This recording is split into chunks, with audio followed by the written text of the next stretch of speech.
What is up, YouTube? This is Outplayed Gaming. Today I'm bringing you a video of who I believe are the 3 most important players to have on your salary cap lineup on defense. Now, this isn't a budget video. I might make one of those in the future. This is just a video of who I believe are 3 very important players to have on your team, efficiency-wise, for the cap that they provide. There's a couple weeks left until club championship qualifying ends. I believe that's on October 5th. So I thought I'd make this video with a couple weeks left to go in that. Now, the first player that I believe you need to have on your salary cap roster is going to be the 86 overall Casey Hayward. And the number one reason why I believe you have to have this card is the 89 zone coverage. Now, if you didn't know, in Madden this year, they got rid of the 91 plus zone coverage where your corners and safeties, or whatever player you had on the field with 91 plus zone coverage last year, they would just kind of morph to the ball as soon as the quarterback was going to throw it. They got rid of that this year, but the thresholds are still there. And how it works for zone coverage is it goes from 80 to 89, and then it goes from 90 to 98, and the 99 zone coverage is sort of like last year. So Casey Hayward at 89 zone coverage, he doesn't meet that 90 zone coverage threshold, but if you use the lockdown chemistry on your defense, I believe you need 10 players, you'll get +1 zone coverage. So all of a sudden, he becomes a 90 zone coverage player. And if you look here at 34 cap, there's no other cornerback or safety that's even close besides this 89 Champ Bailey, who I also use on my salary cap team. I use the powered up 90 overall version Champ Bailey, and I believe he's 40 cap. He's also very good as well. But this Casey Hayward at 34 is just absurd compared to, how much cap you're gonna have to pay to go up to the next tier of guys. You're talking about 40 to 43 cap, whereas you're getting that 90 zone coverage at 34 cap, and he doesn't kill you. He's got very good play recognition at 90. He makes great jumps on the ball. I like to play him on the inside, put him in flat routes, clouds, and he can kind of, cover. If, say, a running back runs a table route out of the backfield, he's very good at covering, dropping down to that, even though he's not in a hard flat, to, bring him down for a couple yards. So this is a card I would highly recommend. He's worked very well for me with that 90 zone coverage. You have to use that chemistry to get it to 90.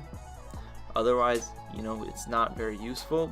But I would say lockdown is the most important chemistry to use anyways. You can even get +2 zone coverage if you get 20 players in your lineup, but on salary cap, that's pretty hard. So the second player that I believe you need to have on your salary cap lineup, now this is more of a budget card, I would say, but a beast nonetheless. 27 cap, I only run one linebacker on my field at all times. That's computer controlled.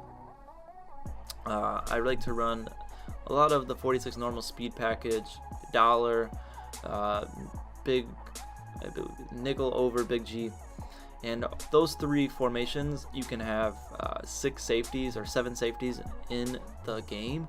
So I only really need one linebacker, and to have this guy at 27 cap, he's a pretty new card, but ever since he came out, I've been using him, and he is just fantastic.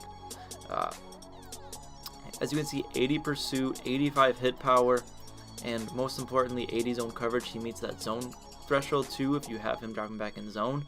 I run a lot of looping blitzes, so having that 80 pursuit and 85 hit power is super important. The 80 zone coverage and the hit power work together great as well for routes that are coming over the middle of the field if you have him in a yellow.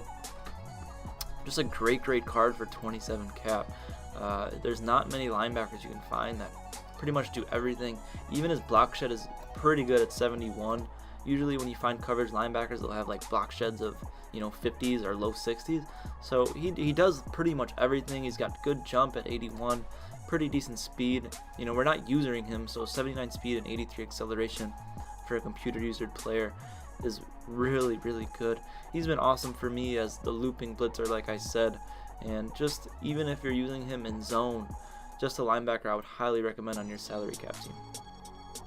And last but not least, this is a card that's more known, Vita Vea. Now, if you're playing salary cap at a high level, I'm sure you've seen this guy on most of people's teams. There's a reason why. He only costs 31 cap, but he's pretty much a freak at D tackle. He makes a lot of plays. He does great block sheds, and he's pretty quick too for a D tackle. Now, you can't go and get this guy in the auction house. The way you have to get him is doing gauntlet solos, but those are pretty easy. You only have to do, I believe, like 3 sets of them, and then you'll get 6 trophies, 6 gauntlet trophies, which you go into your sets, and you can unlock, one of the gauntlet players. He's one of them. That's just very, very good. I would highly recommend you go get this guy. You're not going to find another D tackle for 31 cap that's even close to him that makes the plays that he does. He's one of the best D tackles in the game, in my opinion. I don't know why he's such a glitchy card. His stats aren't even that great. 84 power move is pretty good, and 91 strength is huge this year because strength does matter on your defensive line. So to get that with like the 77 acceleration, 65 speed, and 344 pounds of the D tackle position, it's just a very, very good card. 87 block shed. Obviously, he doesn't hit any thresholds that are like 90 block shed or 90 finesse move or anything like that, but you're not going to get that at a 31 cap. And trust me, guys, I don't know how you haven't seen him already, but if you use this guy on your team, he's going to make plays for you at 31 cap. So that's going to do it for this video, guys. Thank you for watching. Stay tuned for part 2, which is going to go over 3 must-haves on offense for your salary cap team. I'll also try to make a video of some of the budget guys that I like to use that are around like 20 cap that you can fill out your roster with, that also, don't kill you as well. But this was just more of a video to show 3 guys that I think are, important players on your defense that you should have on your roster. Thanks for watching. Please like if you enjoyed the video, subscribe for more, and stay tuned. Thanks.